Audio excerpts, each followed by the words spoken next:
Well, what's up? Well, I went and zeroed all my rifles and optics this weekend for my testing that I'm going to do, or excuse me, last weekend for the testing I'm going to do this weekend. Um, and I found something out I didn't think was going to happen. First of all, I want to thank Mike Panetta because I zeroed all my red dots on my pistols to 15 yards after listening to his videos and then working up some ballistic calculations and stuff. So I truly believe now, after seeing that, that 15 yards is 100% for pistols. And I have a little vise that I put my pistols in to shoot them, so take all the human error out of it, or as much as possible. And same with my rifles. I had it in a rest, that way, again, take it all out. What I found, first of all, I went to an indoor range. The company I work for pays for our memberships to an indoor range to encourage us to go to the range more, which is awesome. But I went there on my own. I just hate indoor ranges. I really do. And I get why they have the rules, because man, I was by some people and like one dude had the slide close on his finger and he's bleeding everywhere, and it's like, oh. Anyway, what I found was, I thought that just in dry firing, with the LPVO and the red dot, I thought that the 45 degree was gonna work really well, because you bring it up, you bang bang bang, flip it, bang bang bang, or you just bring it to the side. It felt a lot more natural in dry firing. And then I zeroed, and what I found was, and it could totally be the 45 degree mount I have. Maybe that's a little wonky. Maybe I might try a different mount. I mean, that's completely possible. I got it like a cheap $30 one off Amazon. I mean, it's stable and all, but just the angle of it. So the angle of it, when I canned the gun after I zeroed it, and I zeroed it at again, indoor ranges suck. So I zeroed it at the 10-yard line for the 50, because you either go at the 100-yard range and the closest you can shoot is 50, or you go at the 25-yard range and then you can shoot anywhere you want. So, and I can't just keep jumping back and forth to these two ranges. At the 50, I tried, zeroing it at just at 50 yards right away, and it was way off paper. I didn't even know where I was printing at, and it was a mess. So I just zeroed it at 10. I went down the 1.9 inches for the Frank Proctor 10 at 50 zero thing. I also zeroed the top at 10. I went down about 4 inches at 10 yards with that, and it was just a rough zero that's going to get me close.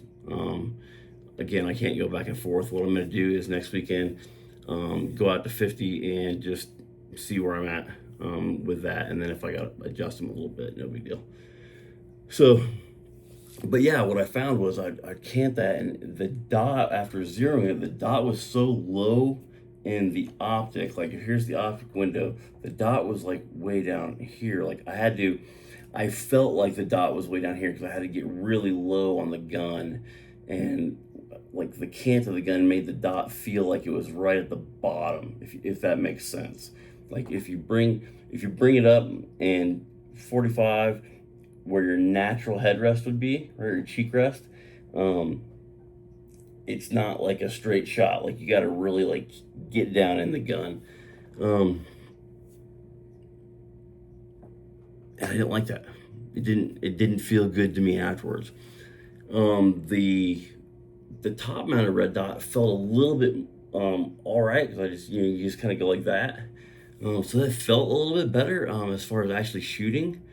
But again, it was in a rest. I was at an indoor range.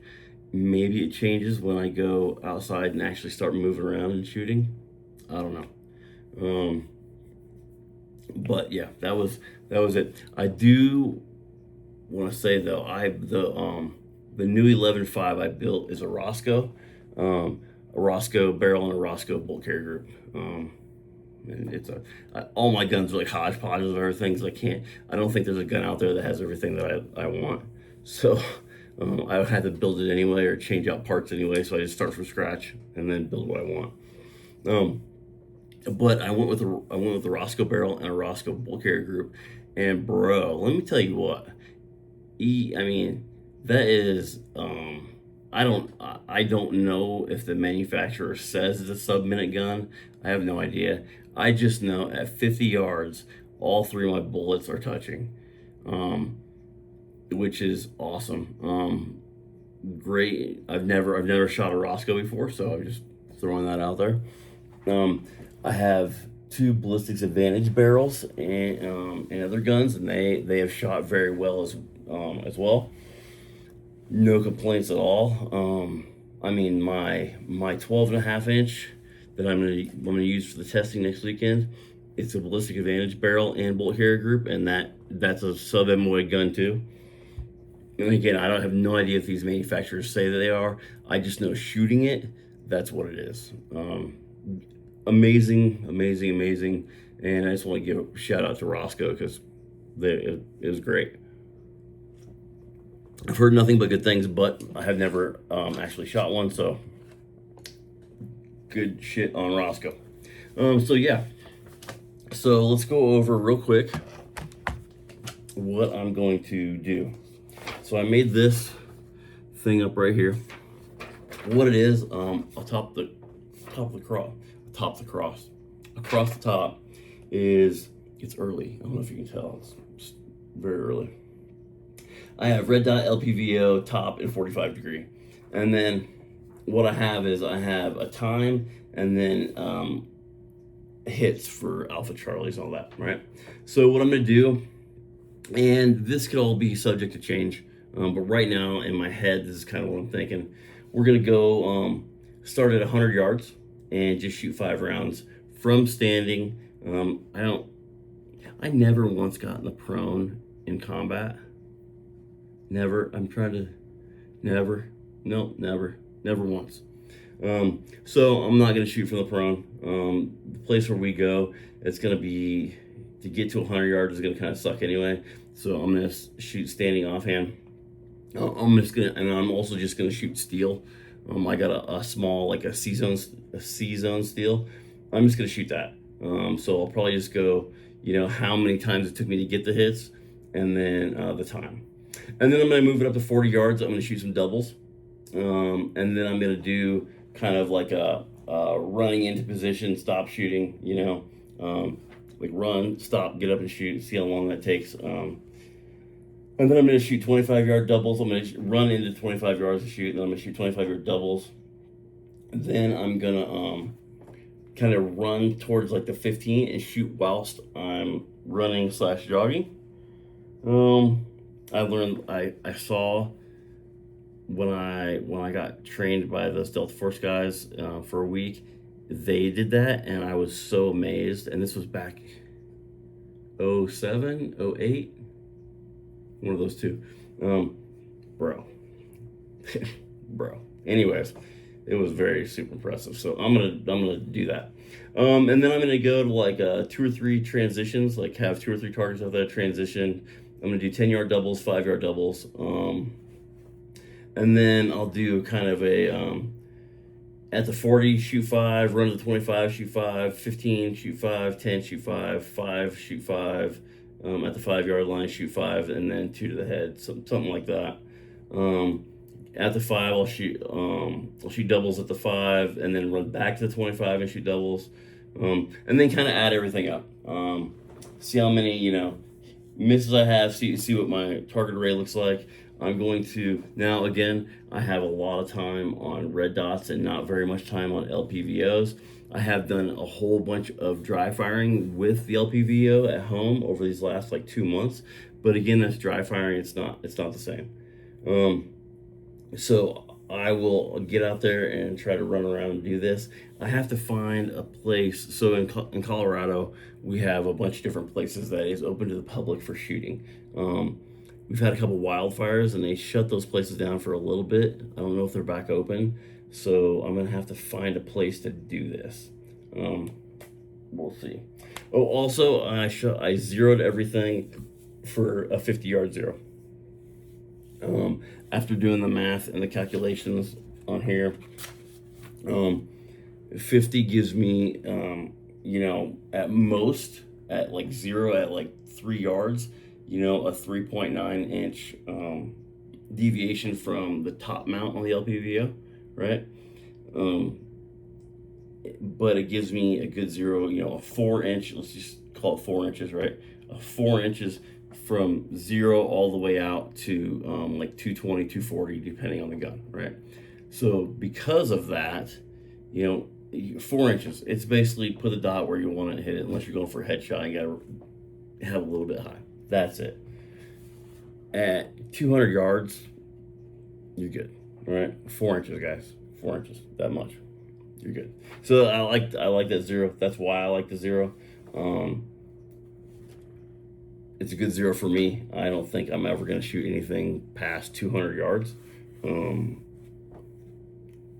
especially with an AR with a red dot or a LPVO on it. So, anyways, yeah, that's what I got going on, and hopefully it works out good. And again, let's see. I want to show. I want to give a shout out to, first of all, Matt Panone for the 15, and then I know I showed these before, but I have, so I got, let's see, Baseline Dry Fire, Practical Shooting Training, Adaptive Rifle, Skills and Drills for the Practical Shooter, Adaptive Rifle for Performance Shooting. So basically, I'm putting Ben's kids through college by buying all of his books. However, they're good damn books, man. They're good books. And if you take these books and you couple it with all the things that Ben Steger says on his YouTube channel, you can find out so much information on the YouTubes, and just watch how he trains, watch how he teaches, I should say. And man, you couple that with what's in those books, and bro, I think it's a recipe for success right there. So shout out to him. Joel Park is almost with all these two. He's kind of his right hand man over there. Matt Pranka's in one of these. Yeah, those guys, I just want to give a shout out to those guys, because they are really helping me out with my journey into shooting better. Again, we'll throw this out there. You don't know what you don't know, right? And I'm learning a lot as far as just the competitive side of shooting, how they think, and kind of what goes into it. Before this, I was totally of the mindset was, oh, you just buy 8 million rounds and you go out there and shoot constantly, which is not what they do. It's really cool to kind of dive in there and see what happens with all that. Another guy to follow is Hunter Constantine, another grandmaster shooter that is he's a younger guy, and he has kind of a couple different ways of doing things and the ways of teaching and things like that. Again, awesome dude. As far as the YouTube goes, anyway, as far as how he teaches, I think it's great.